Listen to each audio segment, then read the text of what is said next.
All right, everybody. Well, thank you so much for attending our message today, our virtual group service.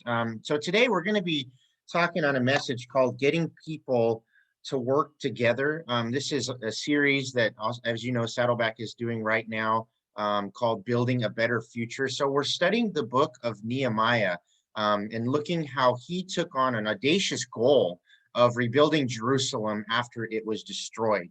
And when the Israelites, after 70 years of captivity, were going back. And so this is an awesome message. I'm really excited about this one because I'm not sure if you guys know this, but when I was in college, my major was business management. I've always been fascinated by management. That's always been a very interesting topic today. Getting people to work together, motivating people, focusing on a common vision. I've always been interested in business, and that was one area in business that I've always been fascinated with. So we're now on chapter 3 of the book of Nehemiah, where he is now working with the team on building Jerusalem, and his efforts of leadership is really apparent during this chapter. So today we will be studying some key terms that we're going to be looking at through the 6 points that we're going to be making. And 4 of those key terms are actually going to be listed here. But let's look at these key terms. You look at the screen, Nehemiah chapter 3, studying verses 1 through 32. There's 4 key terms in this chapter with the different translations that really stand out, that are mentioned multiple times. The first key term is built. They used built 30 times in this chapter. The word rebuilt is also mentioned 29 times. The word repaired is mentioned 31 times, and then the word worked is used 24 times. So these are the key words that are worth noting. We will learn how to rebuild and how to get people to work together to be, which is basically a leadership principle that we're going to be learning today. We will also be talking about how to reach your dreams, how to focus on your dreams with the team, and that's a wonderful thing. So the bottom line is we need other people to reach the dreams in our lives. We can't do this alone. God does not want us to try to do these things alone. If we have a dream and something that we feel God is putting on our lives, then we really need to think about or pray about who God will appoint to be part of our team to do this. Because as I said, God doesn't ever want us to do anything alone. So today, in our world today, we can see around us, people are working against each other instead of with each other. So this individualistic idea really seems to be prevalent nowadays in our society, and it seems to be getting worse as we become more individualistic. We become more on our technologies and our cell phones, and we're just not really getting that concept of teamwork nowadays, even in businesses. The people skills are becoming lost. It's becoming a lost art. People skills are considered the number one reason for a promotion. They look at people who stand out to promote them. And one of those big things, those big factors, is can that individual work well with others? Can they work with people? So if you're working well, if you have good people skills and you're working with people well, you will be recognized. You most likely will be promoted. But those individuals that, have the opposite and they have bad people skills, well, then there's the door. They usually fire them. So we want to really develop people skills and always work on that. I have to work on this constantly. There's a lot of areas that I've over the years really had to hone in on and work on when it comes to working with others. So let's give you some background before we jump into this message. So right now, where we're at with this message is Nehemiah is building his team to rebuilding Jerusalem. But looking at the background, so 70 years Israelites were in captivity when God allowed Babylon to take over and take them to captivity into Babylon. And then Persia ended up taking over Babylon. And God gave the Persian king, his name was Artaxerxes. He gave the steward, one of the wine stewards, it was Jewish. His name was Nehemiah. He gave him this vision. He gave him this dream of rebuilding Jerusalem. And God granted, through Artaxerxes, gave him permission, granted Nehemiah the permission. He gave him the protection to get there safely, and he gave him the provision. He gave him all the supplies and everything that he needed to accomplishing this task of rebuilding Jerusalem with the walls and the gates and the temple and all the stuff that he did. So once Nehemiah got there, he recruited, and we talked about that last week, how he recruited the people and how he inspired them to build his team. So now this is where the story picks up in chapter 3, where he is now leading his team. And today we'll be looking at 6 principles on how to get people to effectively work together. But before my mom starts the first 4 points, I just want you guys to look at what Nehemiah was doing. If you see on the screen, there's a graph. It shows, it's basically a kind of a drawing of the gates and the walls that Nehemiah was working on. So you can kind of see what he is doing here. Let me see if I can actually do this really quick. I just want to see if I can draw on here. Give me 1 second. So this sheep's gate, can you guys see? Oh, sorry, let me go back again. Let me draw again. No, I can't see. Trying to get the pen going here. Oh, here we go. Okay, so I got my pen going. Okay, so can you see the sheep's gate right here on the screen? That's where he started. That's where he was actually starting his efforts, because if you notice right here, the temple right here below that, that's where the temple is. So he wanted to protect the temple first and foremost. So the first thing that Nehemiah wanted to do is he wanted to start with building the gate and the wall close to the temple. So what he ended up doing is he started that effort. Then he focused on the fish gate. That was the next one. And then he went counterclockwise all the way around, went to the old gate, and he talks about that in 3:6. Then he went to the valley gate, talks about that in verse 3:13. Then the dung gate. Then he went to the fountain gate in 3:15. The water gate, not to be confused with Nixon, the water gate in verse 3:26. And then the horse gate, 3:28, and then he made his way all the way around. So that was his plan. That was his effort with building the gate. So you can kind of envision what his plan was. And so he needed his team. He needed to build his team to do that. So let me go ahead and how do I clear this out? Okay, let me close this out. So that was what he did. That was his plan. So, Mom, go ahead and take it away. Okay. I want you to think about something. When you imagine heaven, do you see yourself there alone? Because down here, we think of ourselves alone. We think of ourselves as self rather than outside of ourselves. It's all about us. So when you see heaven, do you think of yourself alone? Or do you think you're only with people that are just like you in heaven? See, this story of Nehemiah is an amazing story. It kind of sums up how heaven will be, how the Lord wants it to be. And that's why it's very important actually to go back and study this book, because it shows the perfect plan that the Lord has for us and wants us to have when we're in heaven. So your first fill-in is divide the dream into smaller goals and tasks. So if you have a goal or a task, rather than making this big monumental thing where you'll get overwhelmed, you do it in smaller tasks. You break it into manageable sections. Key phrase here is sections. It's used 26 times, a smaller part of the whole. So you break it into smaller sections, and we're never going to reach our dream by ourselves. Somehow we think we can. We're fearful of asking people to help us. We think if I do it on my own, nobody can take that away. But that's not true, because everywhere down the line, we're still going to need someone else to be part of our dream. And that's how God planned it. Your next fill-in is let others share ownership of the dream. Now, this is hard for a lot of people. It was hard for me years ago because I didn't realize I was owning the things that I do. I was owning even part of my ministries. This is my ministry. This is what I do, and not thinking I didn't want to share it. I wanted the validity through my ownership. But that, again, isn't the way the Lord wants it. It says, let others share ownership of the dream. And the key phrase is here will be by his own house. This is used 6 times. So the interesting thing is, when they were rebuilding all these gates, every name, and I'm going to go down them, every name lived closest to the gate. So they have invested interest in it. They have invested, they want to have that protection.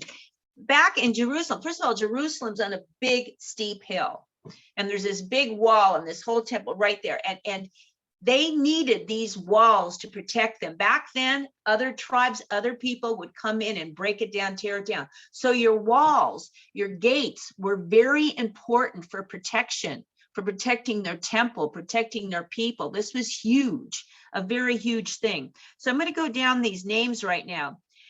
Jediah repaired the wall beside his own house. Hasabiah built the wall by his own district.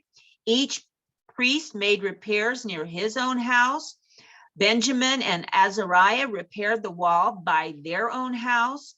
Benjamin, they all were by their own house, and they all had specific skills. Everyone had something invested in this. So when you have an ownership, like let's say if you're working for a company that starts giving you shares of where you're working, when you have an ownership, it increases motivation when you're sharing it with someone else. If you're not sharing it, then it's all about you again. So that's the beautiful plan of the Lord. And they were all shaped for different things. Every one of these people were shaped in different ways around each gate, which made it smoothly be able to build. So for instance, let's say you live in Santa Ana and you get a job all the way up in Thousand Oaks.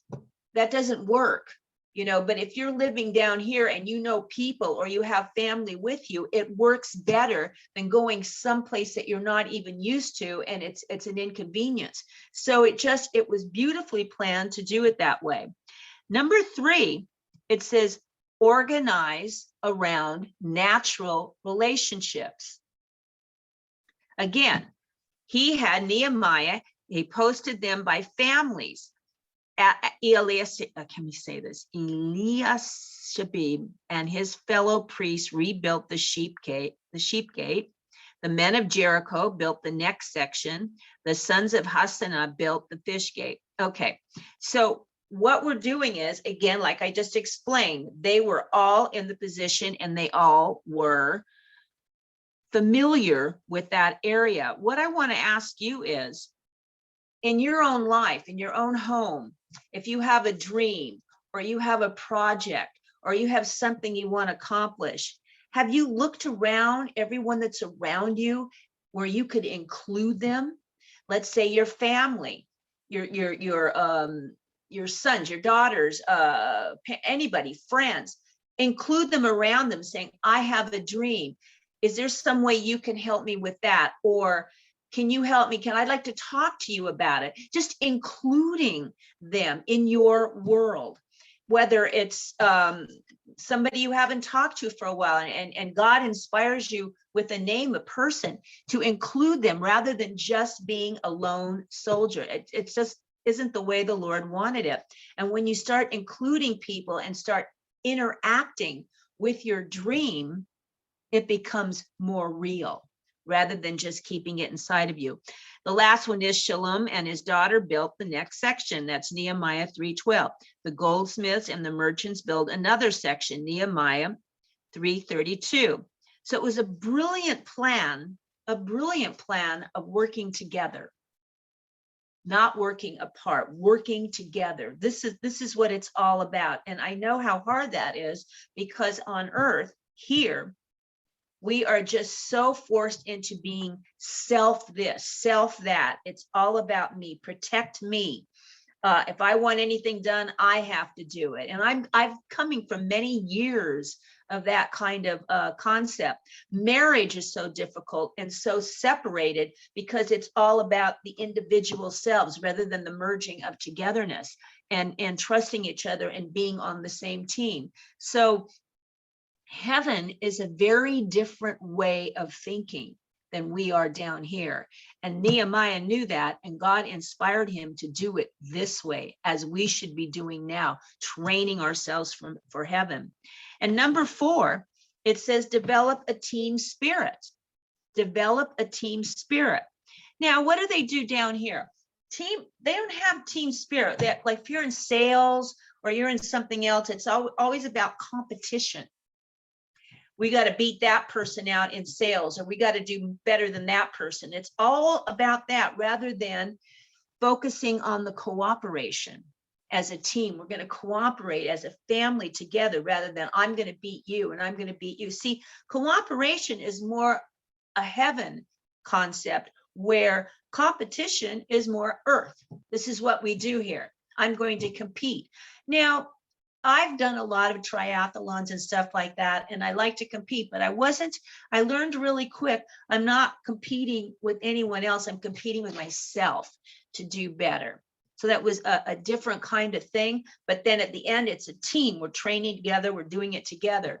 So it's a very different way of thinking. The key phrase here is next to them is used 21 times in Nehemiah 3. 18 different teams are mentioned. We are partners working together for God. We are partners working together for God. So God's work is always done in partnership. We are better together. God never meant us to be alone, to work alone. He never meant us to do that. So 58, one another's is in the New Testament too. It's always about working together. I don't know how I know this COVID, this pandemic has gotten us more separated. We're in our own little isolated tomb. At least we are connecting with Zoom, but still it's made us more, as Chris said before, antisocial. We have no social skills. Texting removes the personal. It's all about just texting in your heart. You don't know what's going on when a person's texting. They are hiding behind that. So we have lost that a lot in this generation. In Ecclesiastes 4, 9 and 12, I love this. 2 people can accomplish more than twice as much as one, because they get more done by working together. Also, if one falls down, the other can help him up, and 2 can resist an attack that would defeat one person alone. 3 people is even better. A rope made of 3 cords is hard to break. Ecclesiastes 4, 9 through 12. So over and over, the most important commandment in the Bible is to love God with all our heart, mind, soul, and strength, everything, and love one another. And that means including one another in our dreams, what our hopes are, what we want to accomplish, or just including them in a project. Easily giving any family member something. I'm going to do this. Is it possible you can help me with this? I would love to have you join me. That kind of thing, that kind of attitude, rather, I'll just be quiet and do my own thing. You know, geese fly farther together than when they're on their own. They fly much farther together than when they're on their own. So this is the way heaven will be working. We'll be working together in heaven. It's not going to be a lone show up there. It's not going to be, where's my mansion? Where's my thing? What am I, I want it about me. It's not going to be that way at all. So I guess it's a good time to start partnering with other people. My last verse here is Philippians 1:27. Above all else, you must live in a way that brings honor to the good news about Christ. I want to know that you are working together and striving side by side to get others to believe the good news. This is not done alone. You can't be sharing good news. You can't be living together on your own. That means you have to open up your world, maybe to family that you didn't want to, that you're uncomfortable with, maybe somebody that hurt you in the past, a friend, I don't know what it is, or some track record, and I know some of you had some pain in family that it's time to heal and open up and include them in your life, because believe me, everyone that's in your life is there for a purpose.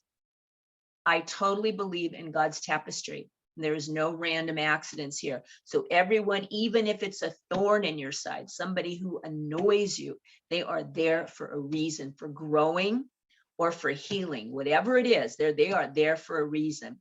So that's the end of mine, Chris. Take it over.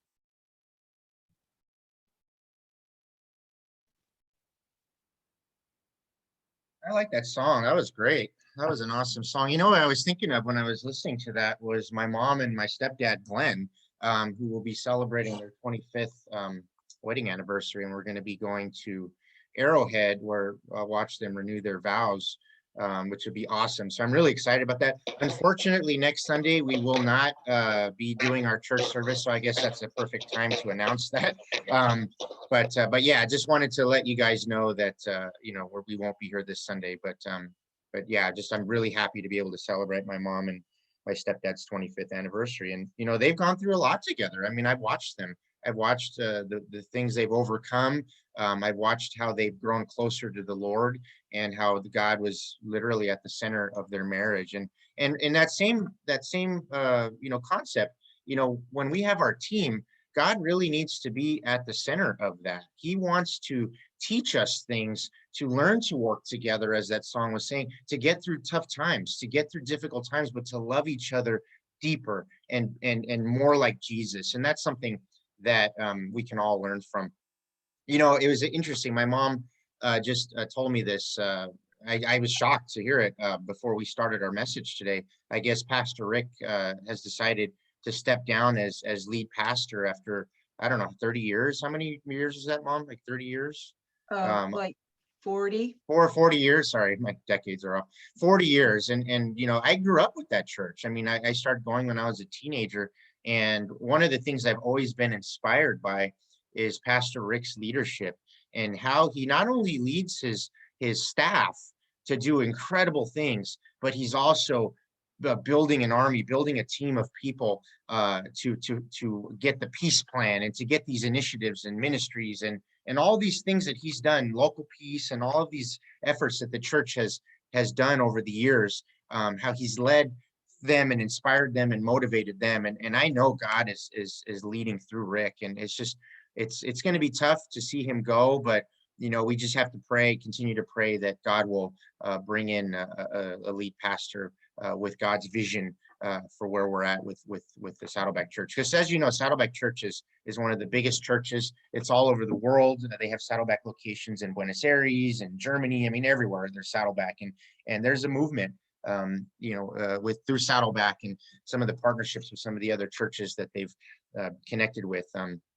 So yeah, it's an incredible thing. So going back to the message, so number 5, love everyone, but invest in the willing. To love everyone, but invest in the willing. This is something that we must do, and we must understand as, you know, as leaders, you know, that not everybody is going to share your dream. Not everybody is going to be passionate about the dream that God may be putting it on your heart. We're all different. We all have different shapes and passions and abilities. And even Jesus went through this. You know, Jesus loved everyone, right? He fed the 5,000. He preached to the crowds, but he was only on record of training 70 people, but he discipled to 12, but he mentored to only 3. And he spent a lot of time with these 3 individuals, these Peter, James, and John, right?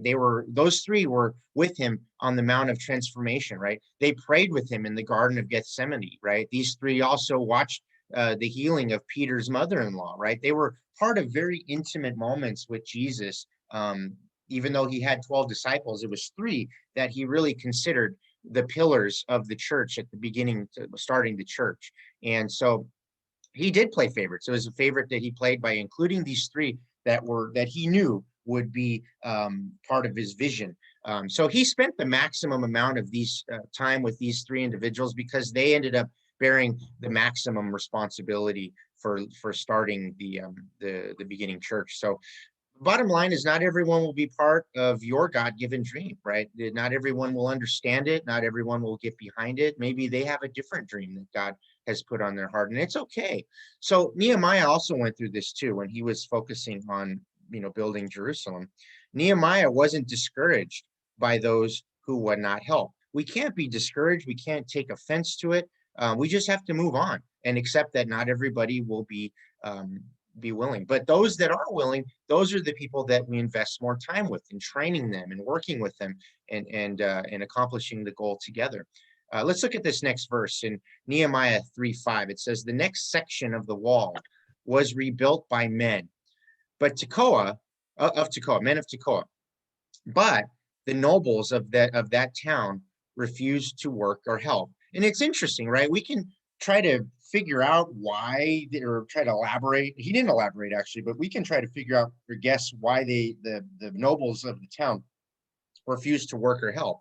And as my mom mentioned, pretty much everybody that lived there had some sort of stake and investment to protecting that city and rebuilding that city. But some of these individuals weren't bought into it. They were fine keeping it the way it was for whatever reason.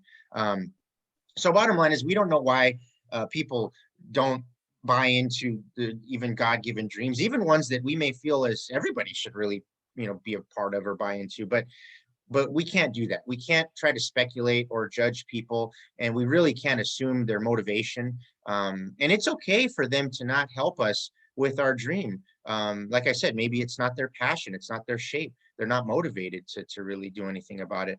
Or maybe they're just too busy. It's not their season. We don't know.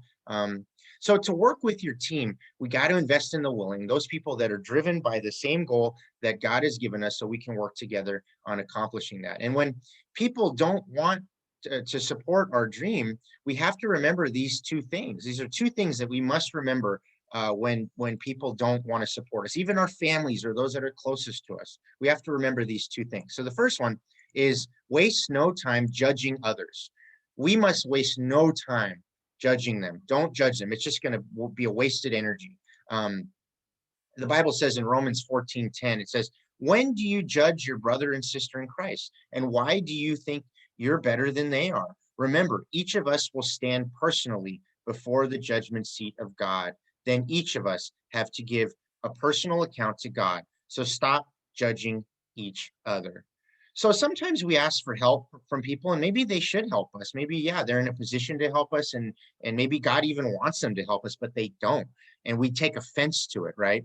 So we have to remember that God is God and we are not. People who disappoint you or even hurt you in life are not accountable to you, but they will one day be accountable to God. So we have to let God be God. We have to let him do the judging, and we have to then move forward from that. So here's the next reminder. The next reminder is, remember, God will reward what I do. He will reward what I do, right? You will be rewarded with what you do. So don't worry about what they're doing. God will focus on that, or worry about that. But that's not anything for us to look at. So look at this next verse in Proverbs 14:4. It says, the faithless will be fully repaid for their ways, but good people will be rewarded. So that's a promise from God in Proverbs. It says, we will be rewarded. So we must focus on that. And God will judge other people if they're not faithful, or if they're faithless. He will hold them accountable someday. So that's not our place to look at. So in Proverbs 22:9, it says, people who are generous will themselves be blessed. So did you know that God is keeping a list of our generosity? He's actually keeping a list of how we're generous, and throughout our whole entire lives, he's keeping a list, and we will be rewarded for each of those things, right? So here's a question. Do you want to leave a legacy that will outlast you? Do you want to leave a legacy that will outlast you? I'm sure most of us would say yes to this, right? So legendary people that have statues for them and are honored, those are mostly individuals that have served and gave greatly. People that were honored for what they've done, how they served and given back, right? So Nehemiah really looks at this concept of loving people and everything we talked about today, and how to love and how to build your team with love and share a common focus. But we have to accept the fact that we just aren't going to get everybody to buy into that dream. So let's look at the sixth leadership principle that we can learn from Nehemiah. It's never stop saying thank you. Never stop saying thank you. And I want to spend a little bit of time on this, because I think gratitude seems to be a dying art nowadays. It's something that, as I'm noticing, as society goes on and generations come, it just seems like people are just they're not grateful anymore. They're focusing on what they don't have, and they're not grateful for what they do. And it's sad because I'm seeing this a lot with parenting. Even us as parents, we're losing the art of gratitude. And of course, our kids aren't going to learn to be thankful at all because we never modeled it for them. We haven't taught it to them. We're not showing them gratitude, right? Maybe we're so busy with the social media and all the things we have to do, and we're just not grateful anymore. So, we can learn from Nehemiah with this because he actually did a lot of this, right? And I'm going to talk about that. But the first duty of being a leader is to communicate your dream to your team. You have to communicate your dream to your team. And we looked at that last week. So if you didn't listen to the message last week, definitely look at that. But the second duty, which to me is even more important than the first, is to always thank your team for their service, to always be grateful to your team specifically on, and we're going to look at the specific ways, but as a leader, you got to have an attitude of gratitude. Um, Otherwise, you're just going to be a dictator and people aren't going to want to work for you, right? So just like a value of a home that appreciates, right? We can do the same thing. We can raise the value of others around us by appreciating them and lifting their spirits. Let's look at this next verse in Ephesians 1:16. This is Paul talking. It says, I never stop being grateful for you, as I mentioned you in all my prayers. So he's always praying and thanking God for the people that worked with him, the churches and the different people that Paul was connected with spreading the church and to building the church. It was amazing that he always prayed and was grateful for his team. Do we do this? Do we pray to God regularly for the people that we're grateful for, that we wouldn't want to lose, right? Family members, friends, people that we work with. I mean, are we praying to God with appreciation for the people that he brought in our lives? So this is an area that we can really look at. So what can we be appreciative about with when it comes to the people in our lives? Look, I'm going to give you 4 things that you guys can really look at. The first thing that we can show appreciation, ways to show appreciation, is to recognize individuals by name, right? To recognize individuals by name. When you see something being done, don't be vague. Oh, I'm sorry. Recognize them by name. Paul actually, I'm sorry, Nehemiah mentioned these individuals, and my mom already touched on some of these. 71 individuals are named in Nehemiah chapter 3. 71 individuals. And let me show you these names really quick on the screen. You can see as somebody put this together. I thought it was really awesome. They were able to make a drawing of these names and what they worked on. So you can see the fish gate, all the people that worked on the fish gate, the valley gate, the water gate, the dung gate, all the gates had a credit with names to those places. And I just thought it was really cool that these names were mentioned in the book of Nehemiah, and 71 names, which is really, really amazing. So we got to recognize these individuals by name. In today's society now, I think maybe some of our leaders, they just tend to forget the names they just don't even know the names, or they don't even want to mention the names. They just do like this vague statement. Well, thank you everybody for those that were a part of this vision. That's so impersonal, right? That's so impersonal. And that's not what Nehemiah did. Nehemiah mentioned each of these individuals by name. He gave them the honor and the respect and the dignity of saying who they were and what they did. So I just thought that was something really amazing. So the second thing we can do is to recognize specific work. We don't just say, thank you for what you did. Thank you for your work. What did they do, right? What did they do that made it valuable? What did they do to contribute to the dream? What did they do to help in service in this way? So if you look at Nehemiah, what he did in chapter 3, verse 6, he said they laid beams and they put the doors and bolts in bars in place. He was specific. He was very specific on what they do, and he was recognizing and appreciating them. So don't just say you're proud of, especially kids. I mean, I think we tend to do this with our kids. Oh, I'm proud of you. I'm proud of you, right? What are you proud of them about, right? What are you proud of them? And sometimes we even say good job in something. Well, what did they do that was good, right? Be specific, point it out to them. teach them what they've done, right? With the people around you, and you're recognizing them for their specific work. So the more specific you are, the more it's received, the more it's valued, the more it really hits their heart when you're recognizing them specifically for what they did. The third one here on what we can appreciate is to recognize great attitude, to recognize great attitude. Now, we live in a world with bad attitude. I talked about this. We're just very isolated. We're individualistic. It's all about me. It's all about me. I mean, we have things like Uber Eats and microwaves and, instant coffee, and, we can order things on our phone and have it delivered. So we've developed this attitude of entitlement and convenience, right? So to recognize people and to have, positivity is very rare. We live in a world where bad attitude is very common, but you find gems when you find people with good attitudes, with positive attitudes. So Nehemiah actually singled out of the 72 people he recognized, he singled out one man in chapter 3, verses 20. And that man was named Barak. And so this is what he said. He said, Barak zealously repaired another section with zeal, with enthusiasm, with excitement, with great attitude. This guy was repairing another section, and he saw that, and he pointed that out.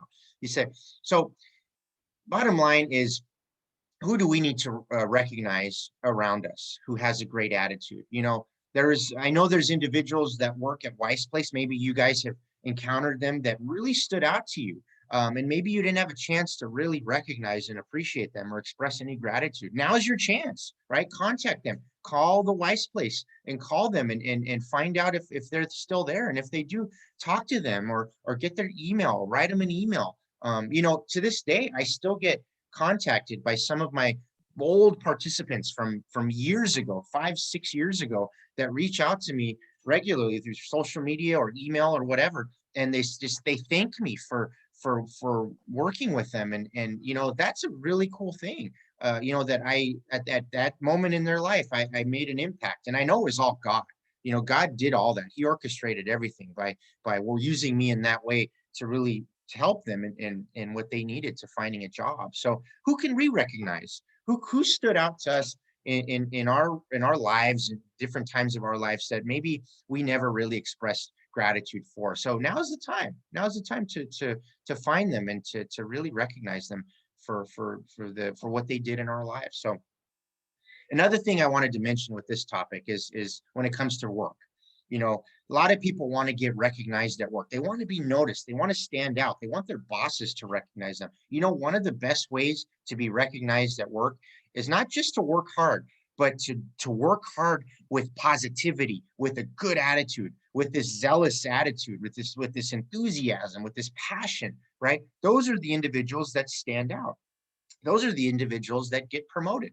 Those are the individuals that the managers just see and they want to recognize because they have this great attitude and it's infectious, and they know how wonderful it is to have that type of attitude in their team, and it will get noticed. So here's another thing I wanted to note, that the fourth one is to also, when you're recognizing somebody, look for extra effort. Look for somebody that's going the second mile or the extra mile, right? Look for somebody that really does more than their job description tells them to do, right? Somebody that's doing more, that's a team player, that's looking for opportunities and ways to do more. And when you go the extra mile, it's just a wonderful, wonderful thing. So do you have people in your life right now that are going the extra mile for you or your family or your kids, or you just see them just going the extra mile in general? Maybe it could be a coworker that you notice is really putting more effort than the minimal requirements, right?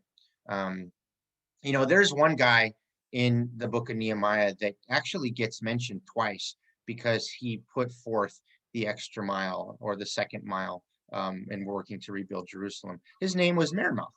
And Meremoth repaired the section. It says Meremoth repaired the section by the fish gate. Then he also repaired another section by the high priest's home. Now, I don't know if that other section he was assigned to, but he worked both sections. And what my mom talked about earlier was that people were assigned sections based off of proximity, and they were also assigned based off of their families or people that they knew. So they would already be naturally working together as a team. So I believe this section here, or this verse is pointing out an individual who not only was worked their assigned section, but he also helped out in another section as well. So that was worth recognizing. So, it's really interesting. It's really amazing, this concept of going the extra mile. And Rick Warren, and when he talked about this message last week, he talked about Chick-fil-A.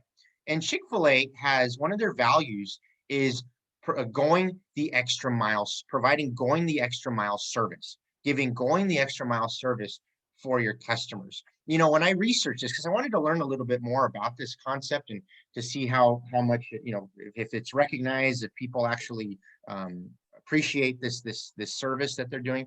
I came across this post on Twitter, really interesting. A gentleman by the name of Ryan.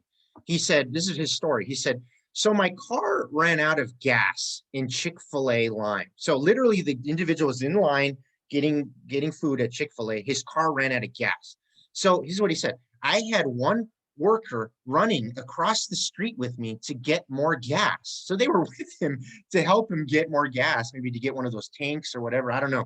And then another worker driving us back from the gas station, then another filling my tank when we got back. So I think they paid for the gas. They gave him a ride to the gas station and they drove him back to the car to fill his tank. And then he says, Chick-fil-A service is incomparable. I love this type of recognition, recognizing service. One of my best friends, his name is Kevin. He's always recognizing people that are working, how they serve. And, because some of these workers are not their entry level pay, but he recognized these individuals, these people that really go the extra mile to serve. And he always loves promoting people through social media when he just actually talked about this the other day, where he was at the 99-cent store. And he said he was getting choked up watching this. And it inspired him so much that there was a lady, I think she was a parent at the 99-cent store, and was counting the cash to pay. But then I guess they have some program at the 99-cent store where you can actually buy, I think, a bag or a basket or something for somebody who needs something, like to give back to those that are less fortunate. And even though this lady didn't have much, she basically gave everything she had to buy this basket, this items for the next family that needs something. And Kevin was so quick to see that it inspired him so much that he did that too. He bought a bunch of baskets and he just thought that was an incredible thing. So it's infectious when we're going the extra mile. It's infectious when our leaders are instilling these values to their team to go the extra mile, to really do more than just the bare minimum, right? To do it in love, to do it for God. It takes work. It takes everything to another level. So this Chick-fil-A, Rick Warren talks about in his sermon, and he mentioned this. I remember he talked about this before too, but he tells a story is when Rick Warren had lunch with the CEO of Chick-fil-A. His name is Dan Cathy, and they've been good friends for like 30 years. And this going the extra mile service is actually taught and instilled from the top. So Dan Cathy, had this idea to instill this into his team. So one day they were out to lunch, and it was the reopening of the Chick-fil-A in Foothill Ranch. I think they were opening this location. It wasn't open yet. So Rick Warren and Dan, they met and they wanted to have lunch to connect. And so they went next door to Taco Bell, right? Their competitor, right? Taco Bell. And they ate, and then they went to the bathroom to, wash their hands. And Rick watched Dan Cathy, the CEO of Chick-fil-A, in Taco Bell, their competitor. He watched Dan Cathy take extra paper towels and wipe the bathroom spotless. With extra paper towels. He cleaned the bathroom of their competitor. It's amazing. So when Rick asked him about it, Dan says, well, we teach our people to always leave the place a little bit better than when you found it. Even if that bathroom is your competitor's, right? To do that everywhere. It's amazing. It's really, really amazing. So we can learn a lot from them. So your homework for this week is a couple of things. The first one is to write a note of appreciation each day this week. Try this out. Try this for 7 days. I want to see how you feel doing this. Do you feel more uplifted? Do you feel like your attitude is a little bit better? Is it helping you see things, put things into perspective? So I want you guys to do this. I'm going to do this too. I'm going to do this with you guys. I want to see how this works for me. But to write a note of appreciation each day this week, just one little note each day of appreciation each week. Maybe it's a person, maybe it's something that you're blessed with, whatever it may be. Write a note of appreciation each day this week to someone, write it to someone. Actually, I think that would be awesome. And then the second thing would be which describes my involvement in God's work. Now, there's three choices here. No work. We're not really doing, we don't feel that we're doing much with God's work. Some work, maybe we're doing it sometimes. But then remember, we talked about that attitude, that zeal. Are we doing enthusiastic work? Are we passionate behind it? Are we really, really excited to be doing God's work? So where do you fall into that? And my mom is going to ask you that during your group time. So the final verse here is in 1 Corinthians 15:58. It says, brothers and sisters, always give yourselves fully to the work of the Lord, because you know that your work for the Lord is never wasted. And that is a promise from God, that our work for the Lord will never be wasted. Let us pray. Lord, thank you for this message. I'm really excited about it. I've had social anxiety for a long time, but I've always been fascinated by people. I've always been fascinated by leadership and management and working together as a team. And personally, Lord, you have helped me overcome this social anxiety for a very, very long time in different ways, and working with people, and to be able to lead people, especially in your name and for you, Lord, has been truly an honor. So Lord, I just pray that we can just take this message in, that we can learn from Nehemiah, that when you give us a dream, that we could not get overwhelmed by it, but we can actually divide it into smaller goals and tasks, so we can really just do it a little bit at a time and chip away at it a little bit at a time. And Lord, thank you, Lord, for also teaching us how to build the team, but also how to share ownership of the dream with others, to not do it alone, to work together as a team. And Lord, thank you for also teaching us with Nehemiah that when we're building teams and assigning teams, to really look at natural relationships and to look at who best would be working together, Lord, and also develop a team spirit to keep them motivated, to keep them on point, to encourage them along the way. And we also learned today, Lord, about investing in the willing, and not everybody will buy into our dream, and to be prepared for that, Lord. We may have some naysayers, maybe in our own families, that may be our naysayers, but to waste no time judging them, but to remember that God will reward us for what we do. We just have to stay the course. And also, finally, Lord, to the appreciation. It is a lost art nowadays. We're just not really grateful anymore. And it's sad, because there's so much to be grateful for. So thank you for teaching us through Nehemiah on how to really recognize and be grateful for the people around us, by recognizing them by name, by recognizing their specific work and what they did, by recognizing their attitude, and also how they've shown extra effort in doing things that were more than what they were supposed to do, Lord. So thank you for this message, and I pray that all of us can take it in. In Jesus' name we pray. Amen.